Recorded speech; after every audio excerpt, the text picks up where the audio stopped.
This video is sponsored by Squarespace. Hello again team, it's Jess or JashiiCorrin and welcome back for another video. Today we are setting up for March 2022 in my everyday bullet journal. While my themes for February and January were a little bit more involved, for March I wanted to go with something a bit more simplistic, so we're going with a letters theme. Before we get into the setup of that one though, we are of course, as per usual, going to have a look at how this month was going. From my last monthly plan with me, you'll know that my theme for February was sunsets. And so each page of the setup in some way had this gradient effect background. For some pages it was the full background, while for others it might have been a banner at the top, the bottom, or in one of the corners. While I did very much enjoy this theme, I thought the colours were gorgeous and it was nice getting to use such a bright colour palette. Actually having to put all the colour down on each of the spreads was pretty time consuming, so getting towards the middle to end of the month, I was getting a little bit tired of having to do it. Especially considering that in January I had that buffalo plaid theme that I foolishly decided to draw by hand. This was another month that had time consuming decoration. I did enjoy adding some extra things into my journal as the month progressed though, so a Wordle tracker, a page to track my progress through our book club book, which I have now finished, and then you can see at the end here I left some blank pages for next week's weekly, which is actually already set up, and a reflection page. Getting into today's setup though, as per usual any of the equipment I used can be found in the description box below, but I did in particular want to highlight this washi tape from the washi tape shop. I thought it was absolutely perfect for our letters theme, and if you wanted to grab one for yourself, remember you can use Jashii10 for 10% off your order. Starting here on the quote page though, the quote that I selected for the month ahead was "All big things come from small beginnings." This is a James Clear quote, which is actually part of a bigger quote, a quote in particular from his book Atomic Habits. So all big things come from small beginnings. The seed of every habit is a single tiny decision. But as that decision is repeated, a habit sprouts and grows stronger. Roots entrench themselves and branches grow. The task of breaking a bad habit is like uprooting a powerful oak within us. And the task of building a good habit is like cultivating a delicate flower one day at a time. I'm very big on the idea of small steps equals big progress and breaking down our goals into tiny small actions, either one-off actions or repeated actions like habits. So I thought this quote was pretty fitting because I know there are certainly some changes that I want to make in March. As I mentioned before, our letters theme here was mainly selected for its simplicity. That's not actually to say that I specifically picked it though, as the selection of my monthly theme is now a perk for my patrons. So in preparation for this setup, I chose a selection of themes that I felt were on the more simple side, and they voted on which one we should do. Letters came out victorious, and I figured that this one was a pretty good theme to go with, considering letters or envelopes are essentially just boxes with a couple extra lines, but I did add some extra decoration to make it a little more visually appealing. You can see I used the washi with the handwriting in the corners just to decorate the page a little more, and this was one of the elements that I repeated on pretty much all pages of the setup. As we've talked about before, one of the ways to get the pages of your monthly setup to actually tie together is having repeated elements like similar design pieces, specific fonts that you use repeatedly, and a colour palette. In terms of timing, our quote page took about 19.5 minutes from first touch of the pen to final erasings, but as always this doesn't include idea generation time or sketching in time. After this though, the quote page was done and it's on to our monthly cover page. For this one, I'm also putting washi at the top and the bottom in the corners, just the opposite corners so that the washi at the top kind of looks like one solid piece with the one that's on the left-hand page. I've also changed the orientation of our central box, so rather than being vertical or portrait, it's now horizontal or landscape. When looking for inspiration for our letters theme setup, I came across this picture by Liv of Liv Platt Journals over on Instagram. I thought the way that she tackled the theme was super cute, and you'll very much see her influence when we flip over to the monthly log, but I just thought that the blue and the pink together was awesome, and the little paper planes were cute, and I really liked the different styles of mail. so elements of this theme were very much inspired by her. My friend Rachel had the very good idea to, instead of just writing March on the front of that box, instead make it look like the front of an envelope that says to March from February. Although I was trying to keep it simple this month, I also wanted to try my hand at doing some actual calligraphy, like with a brush pen, not just faux-ligraphy with a fine liner. I still have a very long way to go with this skill, but I will say that I'm not too disappointed in how my lettering turned out. Considering it isn't a strength of mine, I was actually pretty pleased with almost all of the headers in this setup. In terms of timing, our March cover page took 16.5 minutes, again with this time being from first touch of the pen to final erasings, so not including any sketching in time, but then it was on to the next spread for our monthly log. For March, I'm again going with a calendar layout, because I find this is the style that works best for me, but instead of drawing it out as a grid, I'm instead using individual boxes, much like that inspiration picture I showed you before. To start though, I'm just putting in the header using the Tombow Furunosuke brush pen, and then I also used it to add the dotted lines that kind of represent the flight path of our little paper planes. The decoration we're using on this spread is very similar to what we had on the quote and cover pages, so the paper aeroplanes, the little blue lines, the pink hearts, and then of course our assorted mail, so envelopes, postcards, that kind of stuff. I would have liked to have included some of the washi tape on this page as well, just so that there was washi tape on all of the pages, but I ended up deciding that I was going to use it after I'd sketched everything in, and I really liked the placement of all the elements, so I just decided to leave the washi tape off. Once all of the border decorations were done, it was then time to go in and put in our calendar grid. As I said, typically I'll just use a black outlined grid for my calendar boxes, but following that inspiration picture from Liv, I really wanted to have some colourful boxes on this one. A bit different to what I typically do, but I thought that having the different coloured boxes with the non-black outline, and then having them have different styles of borders, just added a bit more fun to the page. I honestly think they turned out looking pretty damn cute.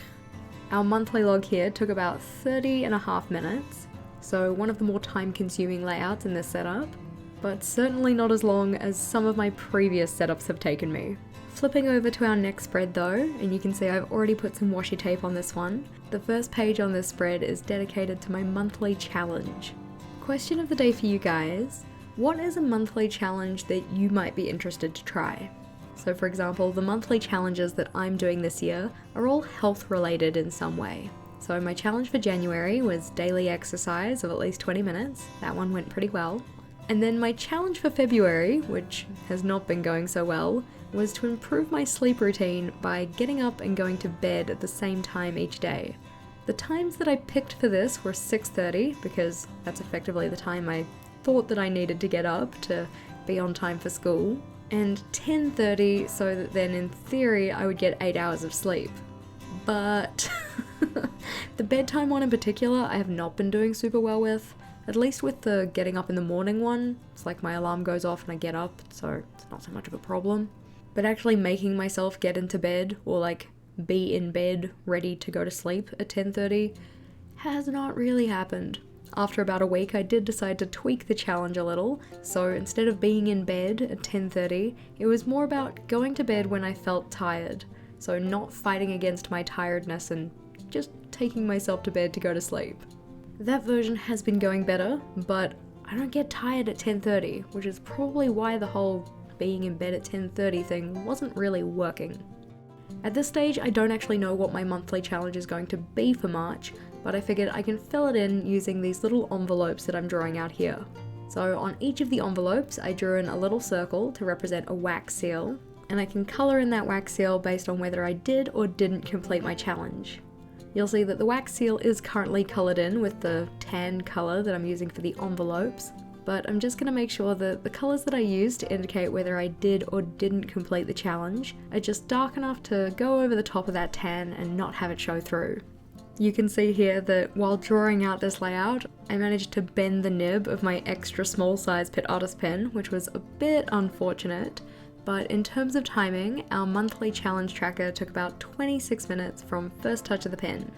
Before we move on to our next layout though, I wanted to take a moment to talk about our sponsor for this video, Squarespace. Squarespace is an impressive all-in-one platform that you can use to make functional and beautiful websites to build your online presence. Some of the features of this awesome tool are that Squarespace websites are mobile optimized, meaning any of the content that you build into your website is going to look great on any device. If you're looking to use your Squarespace website to build an online storefront, there's no limit to the number of products you can sell, and Squarespace has all the tools you'll need to get your business up and running, including a simple checkout process and secure payments for your customers. As someone who isn't very savvy when it comes to website building, I can totally understand the process of getting a website up and running to be very daunting, but Squarespace makes it simple and straightforward to get yourself set up with a beautiful and functional website. So head over to squarespace.com for a free trial, and when you're ready to launch, go to squarespace.com/JashiiCorrin to save 10% off your first purchase of a website or domain. Thanks again to Squarespace for sponsoring today's video, and now we're on to my monthly actions list.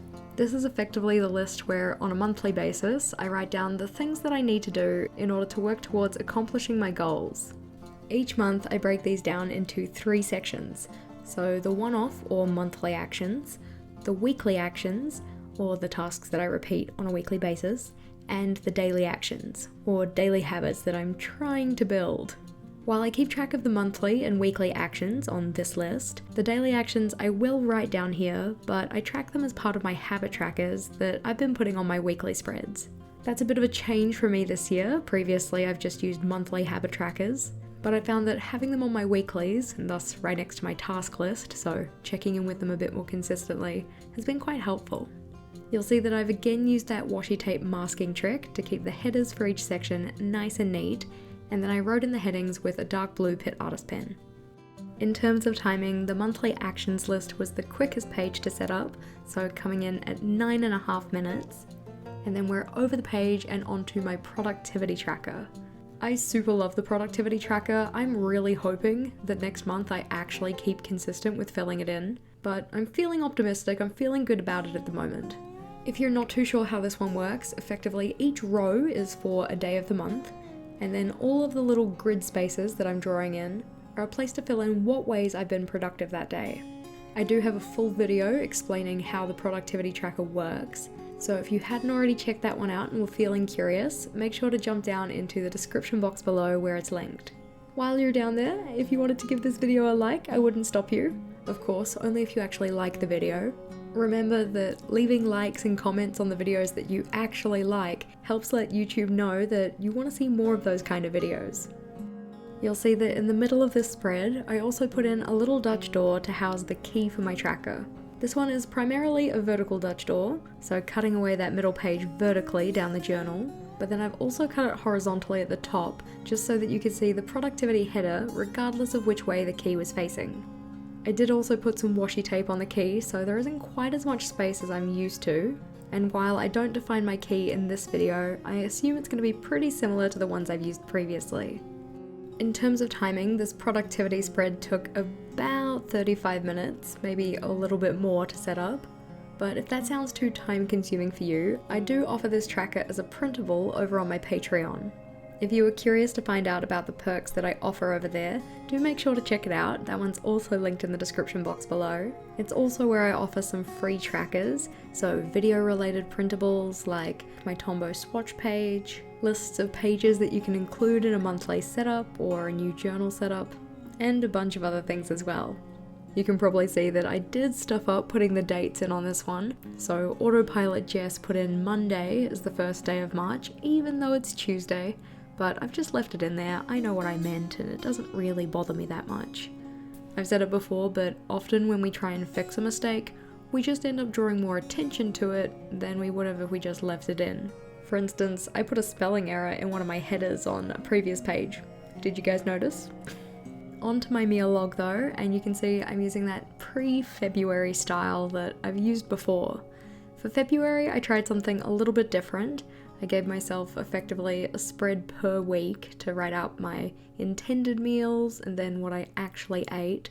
And while I liked the idea of it, because the purpose essentially was to, in a way, keep track of whether I was actually eating the meals that I planned to eat, While I still want to do that, I was finding that I really just had way too much space. It was very unnecessary. So instead, on this meal log, I'm going to have a column of dots underneath each of the different meals, so breakfast, lunch, dinner, snacks. And the color of that dot is going to indicate whether it was planned and eaten as planned, planned and not eaten as planned, or not planned at all. Hopefully that makes sense. So effectively 3 different colors, one for meals that I didn't plan and ate, one for meals that I did plan and ate what I planned, and one for meals that I planned but ate something else. In terms of timing, the meal log was the second quickest layout to set up, so coming in at 10 minutes. You can probably tell why though, there's not really a lot going on this page just yet. But I know at the end of March this one's going to be super full of all of the yummy things I'm eating. Or the not so yummy things. Just things I'm eating. You can see that for this spread here, I've already lettered in part of the title, so this is going to be my monthly reflection page. I decided to letter in this title ahead of time, mainly as a proof of concept, just to see if I could actually pull off the lettering that I was attempting to do. Obviously I liked it enough to continue it on our other pages, even if lettering with a brush tip isn't something I'm super comfortable with yet. The monthly reflection page here though is probably one of my favourite layouts from this setup. I love all of the little sections and how I've brought in elements of our theme. But going through them, as you can see, we have a space in the top left for my monthly challenge, so to record how many days out of 31 that I actually completed the challenge. At the bottom of the page, I have a space to put in a rating and the title of our book club book. The other sections on that left-hand page include my accomplishments, my challenges, and any kind of memories that I had for the month. And then looking at the right-hand page, the bottom section is just for media I consume. So TV shows that I'm watching, movies that I watched, any songs that stood out, that kind of stuff. The sections above that are very much more related to my goals. So I have a space at the top of that right-hand page to rate how I'm going in each of my goals for each week of the month. In the middle section of that page, I have a space to write down what helped and what hindered my work towards those goals, what I'm looking forward to for the next month, and what I might be nervous about. I honestly think this spread turned out pretty cute. I love all the little sections and I love the little decorative elements. In terms of timing though, this one came in at 23.5 minutes. But now it's time for our final flip through. So we have the quote and cover page, which are both sporting that kind of envelope design. The monthly log with our separated coloured boxes with different border styles. The monthly challenge page with 31 individual envelopes, and on the right we have my actions list for the month. After this we have the productivity tracker, which has that Dutch door in the middle to house my key. My simple meal log with a column for breakfast, lunch, dinner and snacks. And then my monthly reflection spread with all of the different sections to reflect on March throughout the month and at the end. I am so super chuffed with how this turned out, and I hope you guys like it too. Thank you to my patrons for selecting this theme, to Squarespace for sponsoring this video, and of course to all of you guys. If you made it to this point in the video, make sure that you drop a little envelope or mailbox emoji in the comments. It's always good to see who stuck around until the end. If you liked today's video, please do make sure to give it a big thumbs up, and be sure to subscribe to my channel for more on planning, productivity and personal development. Until next time, bye!